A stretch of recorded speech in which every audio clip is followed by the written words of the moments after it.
Dali by ste 5-ročnému dieťaťu kľúče od vášho jediného auta s tým, že nech sa páči, choď? Ej, veru, asi nie. A umývanie zúbkov je ako šoférovanie. Musíte na to dozrieť motoricky aj mentálne. Všetko na svete chce svoj čas a potrebuje na to aj tréning. Akurát k umývaniu zúbkov nepotrebujete špeciálne povolenie.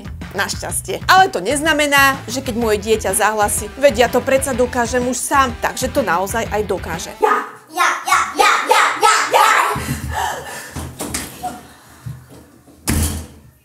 Ale druhá verzia znie, si už predsa dosť veľký, umývaj si zuby sám. Ahojte, ja som doktorka Jarka, toto je kanál Šťastný zúbok a dnes si povieme o tom, kedy už môžeme zodpovednosť za čisté zúbky prenechať našim deťom. Hurray! Oficiálne sa uvádza, že dieťa je motoricky zdatné samo si umývať zúbky okolo 10. roku života. No môžeme hádzať všetky deti do jedného vreca? Nie je to také jednoduché, ale je fajn mať stanovenú takúto hranicu, ktorá vychádza z vedeckých štúdií. Hranica 10 rokov je skôr deadlineom toho, kedy by sme my, rodičia, mali byť schopní dieťa naučiť prečo a ako, lebo život plynie rýchlo a naši drobci sa jedného dňa budú musieť o seba postarať sami. U nás doma už 3-ročný Viktor trucoval, že on si vie zúbky predsa umyť sám a boli sme na to hrdí, lebo naozaj sa to zdalo, že chápe a vie kefkou manévrovať v puse tak, že to imitovalo skutočné umývanie zúbkov. Hrdosák vždy po pár minútach išla bokom a umývanie zúbkov sme zobrali do vlastných rúk. Áno, je skvelé nechať a viesť dieťa k tomu, že to zvládne samo už čo najskoršom veku. Lenže podobne hrdých rodičov mávam v ambulancii často, no všetko sa rúti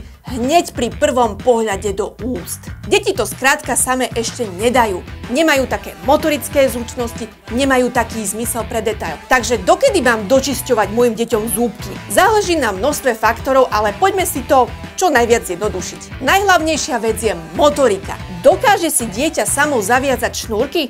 Pozor, nie obuť topánky, ale zaviazať klasické šnúrky. Žiaden suchý zips, žiadne zaťahovacie šnúrky. Dokáže napísať správne svoje meno, priezvisko aj adresu domov. Samozrejme to neplatí pre obyvateľov obce Lianfiar... Lianvire, Pulguin, Gil, Go, Ger, U, Quern, Drob, Ol, Lians, Ilo, Go, Takto sa volá obec vo Walese. A ideme na to aj hravou formou nožnice do ruky a vystrihujeme rôzne tvary. Dáme mu omaľovánky, kde si všímame, či dieťa nevychádza až príliš z určených čiar. No a veľa nám napovedia aj domáce práce, keď nám dieťa pomáha napríklad ošúpať a nakrájať zemiaky. Skvelým tréningom a kontrolorom už pri samotnom umývaní je plak detektor, ale o tom som už spravila separátne videjko. Takže ešte predtým, než necháte deti úplne samostatne umývať si zúbky, pozrite sa na to, ako zvláda iné činnosti, lebo hranica 10 rokov nie je fixná. No a ešte pozor na príchod puberty. Tam sa nám tiež množstvo krásnych úsmevov zosypalo, lebo sa nám akosi prestalo chcieť umývať si zúbky. Jasné, že v tomto veku už deťom zuby nedočisťujeme, toto je trošku iná téma. No a my sa vidíme pri ďalšom videjku. Čaute! No a v preklade kostol svätej Márie v doline Bielých Liesok blízko prudkého víru a kostola svätého Tilisa z Červenej jaskyne. Zungebrecher.